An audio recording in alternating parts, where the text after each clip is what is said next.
These are some drills you can do if you have pain while you're bending, or if you just want to make sure that you're hinging at your hip and not your low back.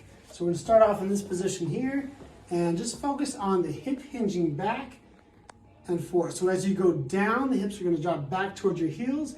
As you come up, hips are going to go forward. What you don't want to see is, as you're coming back, it's all in the knee here, or you're rounding and just kind of bending forward. You want to make sure the hips driving back and the hips driving forward as you come up. Next, we're going to bring up one foot and see if we can do that just in a single leg position. So it's here. We're going to drive hip back and forward. Same thing. We're going to make sure hips driving backwards, hips coming forward without just kind of tipping forward and rounding at the back. Next, stand up. If you have a stick or a broom or a mop, put it against your head, upper back, and tailbone. Keep all those on the stick. So as you bend forward, if it comes off, you know you're rounding your back.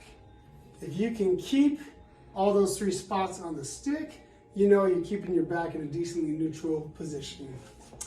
Lastly,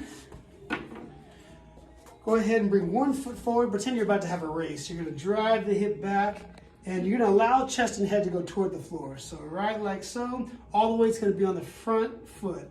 So back and forth. Drive hip back, and then hip forward as you come up. Really get used to hinging at that hip. I'll show this side so you can see. Drive back as you go down, forward as you come up, and then go ahead and practice picking something up in a similar position. Drive hip back as you pick something up, like so, as opposed to just rounding the back. Hope that helps.